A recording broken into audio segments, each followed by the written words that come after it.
Ayan guys, medyo bad trip ako ngayon. Maghanap tayo ng pesto. Papakalayo-layo muna tayo. Pupunta tayo dun sa malayo. Doon natin nilalabas yung sama ng loob natin.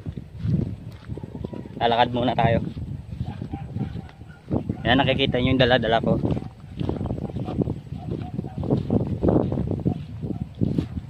Medyo bad trip ako kay Papa ngayon eh.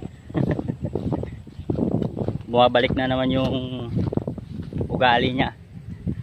Dati niyang ugali. Simula nung bata ko, ganun na talaga siya hanggang ngayon. Hindi pa rin nagbabago. Kaya pag-uusapan natin ngayon yung tungkol sa mga tatay natin. May mga mababait na tatay dyan, shoutout sa inyo.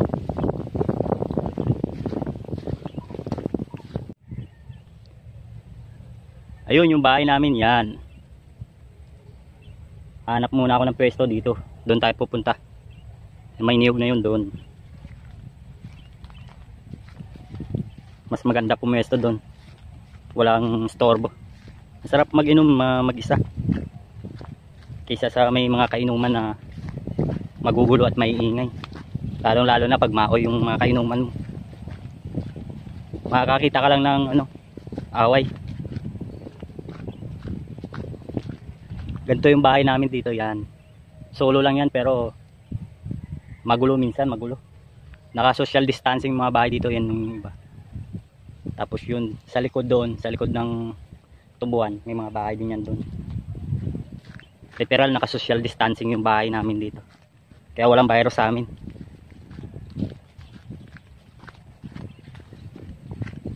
Doon tayo pipwesto sa Minihog. Maganda doon.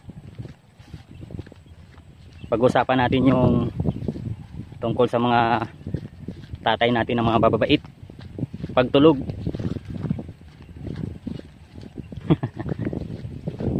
So guys, lalakad muna tayo.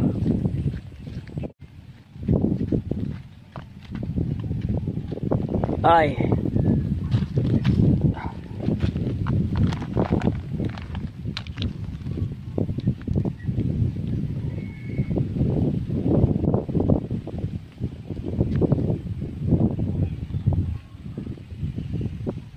So ayun guys, dito na tayo.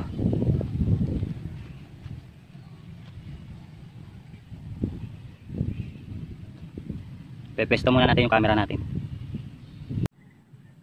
Yo!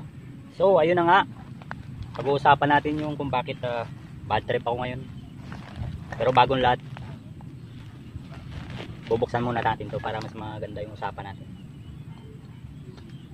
Wala akong kasamang kainuman kaya solo-solo lang muna. Mas masarap pang uminom na mag-isa kaysa sa may kasama kang mag-inom. Magulo. Lalo na pag mga mao yung kasama mo umiinom. Sakit sa ulo.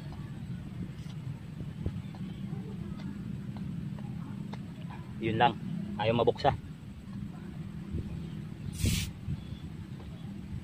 Yun. Sa wakas. Bumukas din. Tago muna natin, palamigin muna natin. Pulutan. Palamigin muna natin. Yeah. Dito. Yan. Tagay.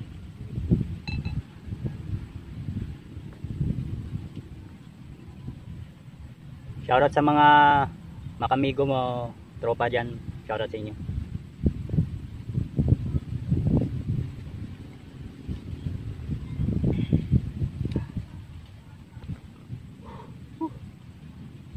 So ayun na nga guys, kung bakit ako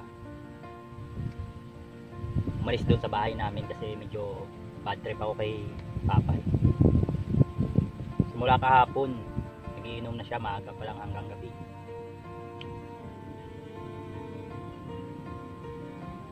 Pagkatapos ngayon nagiinom na naman, straight buong araw na naman doon nagiinuman. Yun talaga yung ayaw ko sa papa ko. Pag nakakaumpisa mag-inom, tuloy-tuloy na, hindi na iniisip yung bukas, pamilya niya, yung mga anak niya, yung asawa niya. Wala. Simula nung bata ko, ganun talaga siya. Yung mga nakaraang araw, nag-duty siya, nagtatanong siya, medyo nawala na raw yun. Nasa Manila pa ako nung nag-duty siya, nagtatrabaho.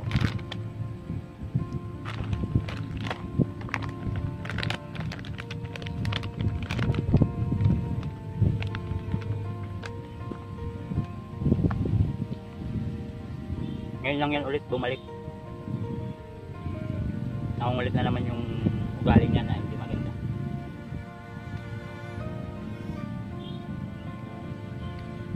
Kaya mahirap talaga magkaroon ng papa o magulang na nag-iinom. Mahirap. Katulad ko, nag-iinom ako pero hindi sagad-sagad o hindi ako nagwawala, hindi ako nananakit, hindi ako namamaoy. Sakto lang ba? Drink moderately lang ba? Sinasabi nga nila, pag nakainom, tulog. Mas masarap matulog kapag kumain. Iba kasi yung papa ko pag nakainom, may ugaling maoy. Naawa yung mama ko. Yung mga bata kami, tuwing nalalasing yung papa ko, lagi talaga may palo-palo talaga yun. Kaya nung bata ako, may phobia talaga ako sa mga lasing. Takot talaga ako sa mga lasing. Hanggang ngayon takot ako sa mga lasing. Pag meron ako nakikita ng mga lasing sa kalsada, nakakasalubong ko, sinakaba, natatakot ako. Kasi nga may phobia ako nung bata ako dahil sa papa ko. Tuwing nalalasing kasi siya, pinapalo kami kahit wala kami mga kasalanan. Kami yung napapagtripan. Kung hindi yung mama namin, kami ng mga kapatid ko yung pinagtitripan niya.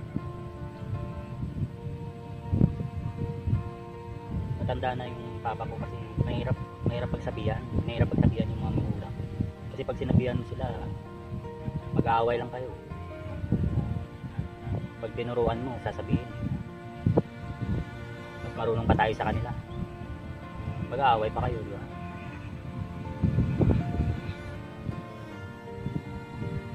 Masakit lang isipin yung ganun minsan.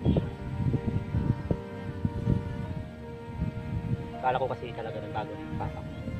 Simula nung nakasama niya na naman yung kaibigan niya, bumalik na naman yung ugali niya. Dati niya ugali. Ngayon nandun siya, nagiinom na naman. Aga-aga nagiinom na naman, hanggang ngayon hindi pa tapos. Susugal pa. Kaya ang hirap. Kaya sa mga girls dyan, payo ko sa inyo, huwag kayong mag-asawa ng lasinggo. Piliin nyo yung mga lalaking hindi lasinggo. Nagiinuman basta hindi lasinggo. Tulad ko, nagiinom ako pero hindi ako lasinggo.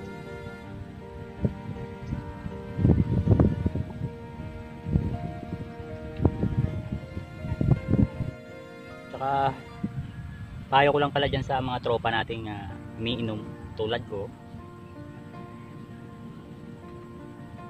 kung pwede lang sana wag natin papakita sa mga anak natin, sa mga bata na nagiinom tayo. Kasi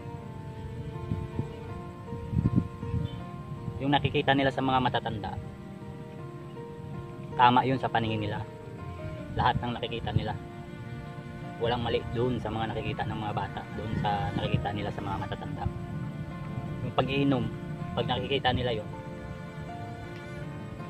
gagayahin din nila yun paglaki nila. Kasi sasabihin nila, ganito yung ginagawa ng papa ko, nag-iinom. Kahit mali, tama yun sa paningin ng mga bata. Pati yung paninigarilyo, sa tatay ko lang din ito na natutunan yung pag-iinom. Bata pa lang ako, nag-iinom na yung papa ko. Paninigarilyo, sa kanya ko lang din yun natutunan. Pagsusugal.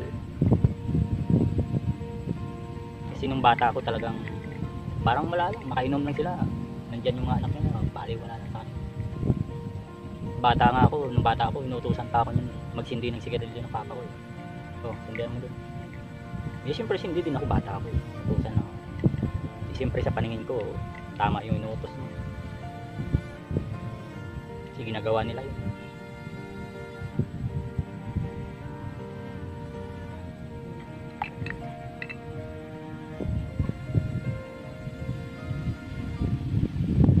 Kaya simula nung bata ako, natuto na ako mag-inom tsaka magsigarilyo. Lakas ko din magsugal noon nung bata ako. Halos doon nga ako natutulog sa sa lamayan. Pag may patay doon sa amin, doon na ako natutulog sa bahay.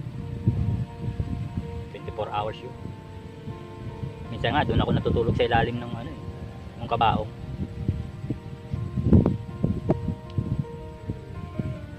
Kaya payo ko dyan sa mga tropa natin, pag nag-inom tayo,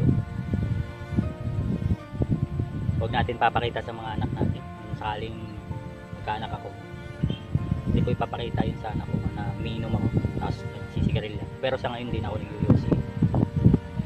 Salamat at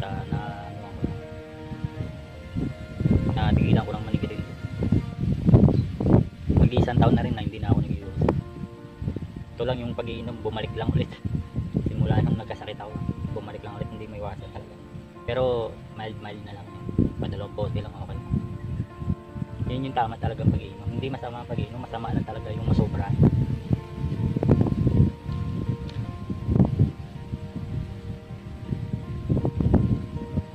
Kaya mas masarap mag-inom ng ganito. Walang kasama. Wala mga bata nakakita. Diba? Mas maganda, di ba? Wala kang hindi maingay. Wala kang makakausap. Kasi pag minsan yung away, yung maoy dun sa ingay tsaka sa palitan ng salita nag-uumpisa. Pag nakarinig lang ng hindi maganda, talagang salpukan agad eh. Ganito dito sa amin, ganito.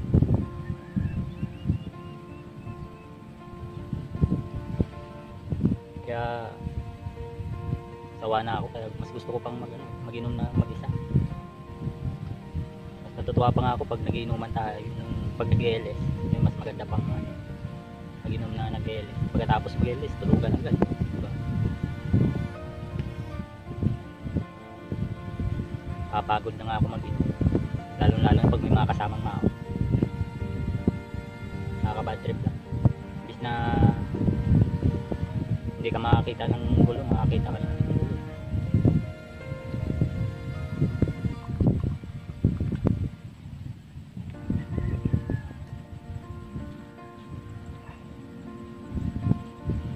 Ganito na lang yung gagawin ko lagi. Sarap dito. Yung bahay namin, sulon-sulon, nakita nyo naman siguro. Sa gitna ng palayan, di ba? Tubuan. Pero magulo yan dyan, magulo. Lalo na pag nakainom yung papa ko. Ingay, grabe.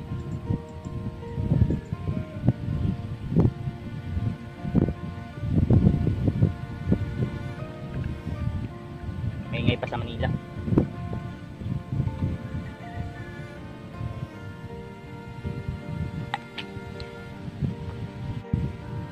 Kaya sa mga babae dyan, piliin nyo yung mga asawahin yung hindi lasinggo. Mas mabuti pang wag na kayo mag-asawa kung mag-asawa lang din naman kayo ng mga lasinggo. Okay lang yung nag-iinom. Sakto lang. Meron namang mga lalaking ganun na hindi sagad uminom. Meron talaga mga lalaki na ubos-ubos biyaya talaga po. Nakaumpisa uminom. Wala nang iniisip na bukas. Yan yung papa ko. Sinasahod niya kulang pa sa pang-inom niya, pang yosi niya kulang pa. Tapos siya pa matapang pag ganun. Yun talaga yung ayaw ko dito sa amin. Kaya sa totoo lang hindi ako tumatagal dito sa amin. Sa Manila talaga ako tumatagal. Hindi ko nga alam yung mga lugar dito eh. Hindi ako gala dito sa amin. Maroko yung mga tao dito eh. Tsaka dito sa tinitira namin bago lang kasi. Shoutout nga pala sa Helper Family. Tolar J, Tagay, Boss Ticol, Boss Jan, Mayora, Sis Nini, Tagay na Tagay.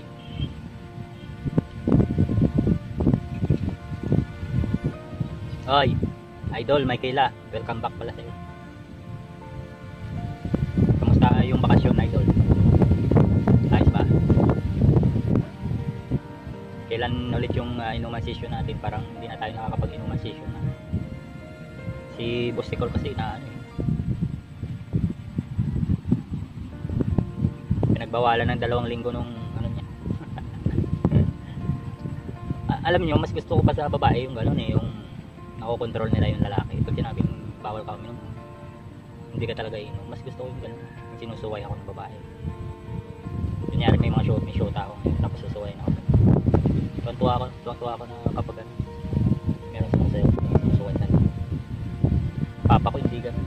Pag sinuway mo, hindi ka maliligaw ng mura eh. May ano ka pa, may sampo ka bang nakukuha. Nakakapagod magsuway sa taong hindi nakikita. Hirap, lalo na pag lasing. Ikaw pang madadali.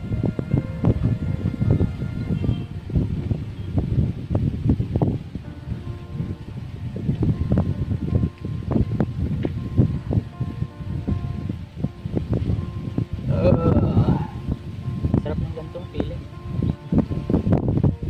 Sarap mag-inom na mag-isa. Mahangin. Sarap. Sa lalim ng puno. Pagkatapos ko mag-inom nito mamaya, maliligo lang ako tapos matutulog tayo. Mamaya mag-iingay na naman yung papa ko. Bahala ka dyan.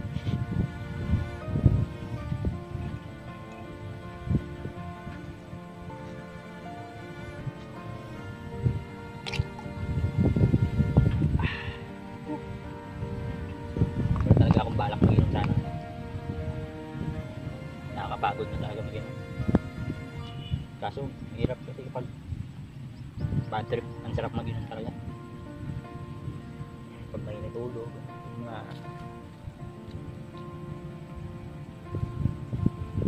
gusto kong maglayo-layo sa bahay namin kaya hindi pa ako mag-inom.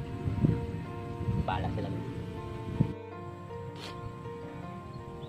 So guys, yun, medyo amats na, no? Malapit ko nang maubos yung pangalawang bote. 2 bote lang, okay na ako, isod na ako. Ganito yung pakiramdam na nakainom tapos masarap matulog agad. Ganito yung gusto ko kapag nakakainom ako, matulog agad tapos katabi mo yung mahal mo sa buhay, yakap-yakap. Kaso sa ngayon single ako eh, single tayo ngayon, wala tayong kayakap ngayon, kaya papahangin lang muna tayo dito sa palayan. Pero hindi ko alam sa iba bakit kaya pag nakakainom yung ulo nila, ang utak nila gusto ng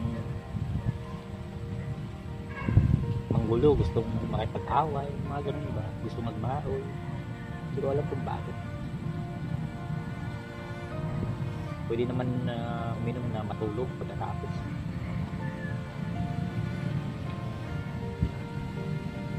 Ang hirap talaga makainom ng ihi ng demonyo. Nakakademonyo. Mahirap. Sarap-sarap ng pakiramdam pagka ganito. Ganito yung gusto ko talaga. Nakainom. Kain. tulog. Dati ganun din ako eh. Medyo makulit din ako kapag nasusobrahan talaga. Pag mahirap talaga pag nasobra, lalabas talaga yung ugali na hindi maganda. Kapag toma, mahirap pag nasobrahan talaga. Kaya nasa sa atin naman yun eh. Kung gusto natin na magmaoy, nasa sa atin, choices natin yun. Hindi alak yung nagdadala sa atin, tayo yung nagdadala sa atin, sa sarili natin. Kung magpapadala tayo sa alak, wala talaga. Dati ganun talaga ako, medyo pagkakulit talaga ako kapag nakakainom ako. Kaya mas gusto ko pang sa ngayon mag-inom na solo, ganito. Karap ko yung palaya, wala kang kakwentuhan, masarap sa pakiramdam. Pagkatapos mo uminom, tulog, diba? Maganda. Sa tao na lang talaga yun. Kung gusto mong gumawa ng hindi maganda, sa tao na lang talaga yun. May choices talaga yun. Pinili ng tao yung kapag gusto niya gumawa ng hindi maganda, kung gusto niya magmahoy, kung gusto niya magwala, sa tao talaga. Pwede mong kontrolin eh. Kaya naman kontrolin kung gugustuhin lang talaga. Hindi naman yung alak na nanahimik lang naman yan dyan. Ikaw yung umiinom sa kanya. Hindi naman yan makikialam sa'yo kung hindi mo yun papakialam. Sa tao na lang talaga yun. Depende na lang yun sa pagdadala ng tao. Kaya mahirap talaga na makiinuman sa mga taong lasinggot sa mga maoy. Wala talaga. Mahirap. Lalo na ito pa yung matindi kapag inaawat mo, ikaw pa yung titirahin nila. Ikaw na yung nag-aawat, ikaw pa yung magugulpi minsan, ikaw pa yung masasaktan. Ako, dati ako ganyan talaga lagi. Ako nag-aawat sa mga tropa na mga lasinggo, nagiinom. Ako pa yung nakakaawat. Imbis na iba yung kaaway, nag-aawat ka lang, ikaw patuloy yung nakakaaway. Minsan ako pa yung nasatapak. Kaya mahirap talaga. Masarap mag-inom, basta ilagay lang sa tama. At napakasarap mag-inom nung mag-isa na lang kaysa na may kasama. Magulo pag may mga kasama, may mga kasabay ka mag-inom na ba? Mahirap. Okay lang makipag-inuman, piliin nyo na lang yung makakasama nyo sa inuman, yung mga hindi maahon, mga ganun. Masarap pa kainuman yung mga joker, tapos yung mga nagkakanta, pero yung mga papalabas ng mga yabang yun, hindi naman kayang patunayan. Walang kwenta yung kainuman. Mas mabuti pa matulog ka na. Sarap pa sa pakiramdam.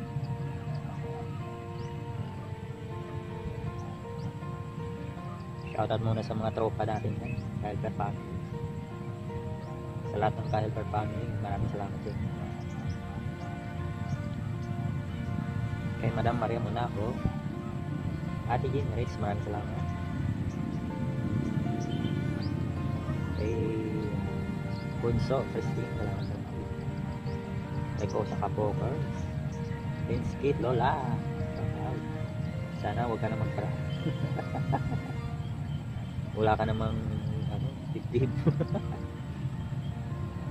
Kuya ni Ate Vlog, salamat.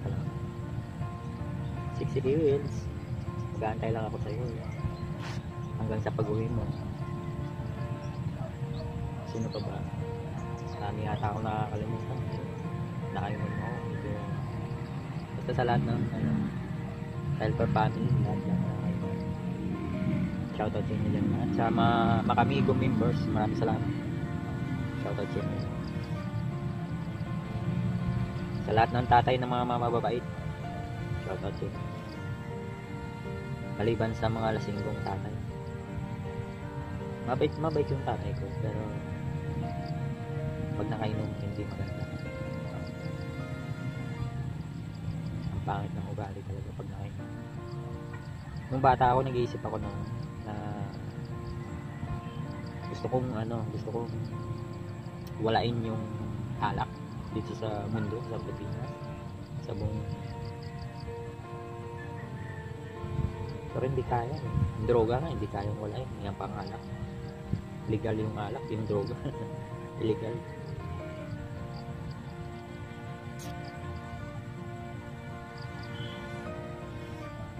Pati yung sigarilyo, nag-isip ako kung paano yan walain. Mahina kasi IQ ko eh. Gusto kong maging scientist eh.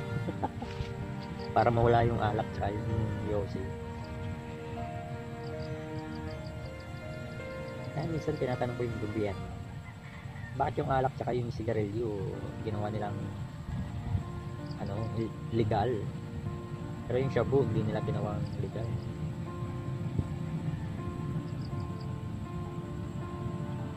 Kasi kung iisipin yung alak tsaka sigarilyo, mas nakakasama naman yan sa katawan. Kapag nakakainom, maoy, naghanap ng away, ng gugulo, ganun. Kapag nakadroga ka, ganun din naman yung epekto, no? Kapag nakainom saka nakadroga, parang parehas lang. Yun yung pinagtataka ko din sa gobyerno. Mas mabuti pa nga walain na lang nila lahat. Sigarilyo, tapos yung alak. Kaso mas malaki kita nila dyan sa alak saka sigarilyo, malaki buwis din. Isa sa mga pagkain, mundong makasalanan talaga. Malupit talaga si Satanas. Satanas.